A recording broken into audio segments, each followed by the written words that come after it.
তোমার বাড়ি কোথায়? বরিশাল। সুন্দর করে কথা বলো। বরিশাল। বরিশাল। কি নাম তোমার? রোমান। রোমান। তা তুমি এখানে কার সাথে আসছো? একলা। আগেও শুনছি তুমি একলা আসছো। তুমি যে একা আসলা, কিভাবে আসলা? টাকা পাইছো বাস। কোথায়? তোমার বাবা মা কেউ নাই? তা কি করবে এখন? এখানে আসছো, খাও কি, ঘুমাও কোথায়, থাকো কোথায়? মানুষ 10-20 টাকা মানুষ দেয়, খাই। 10-20 টাকা খাও, এভাবে কি তোমার জীবন যাবে?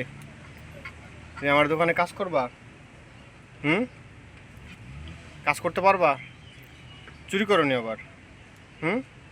না, তোমার দেখেই বোঝা যায় তুমি ভালো ছেলে, চুরি করো না। আচ্ছা, তুমি তোমার জামা কাপড় কোথায়? ওই ব্যাগে? মানে এই ব্যাগটা নিয়েই আসছো?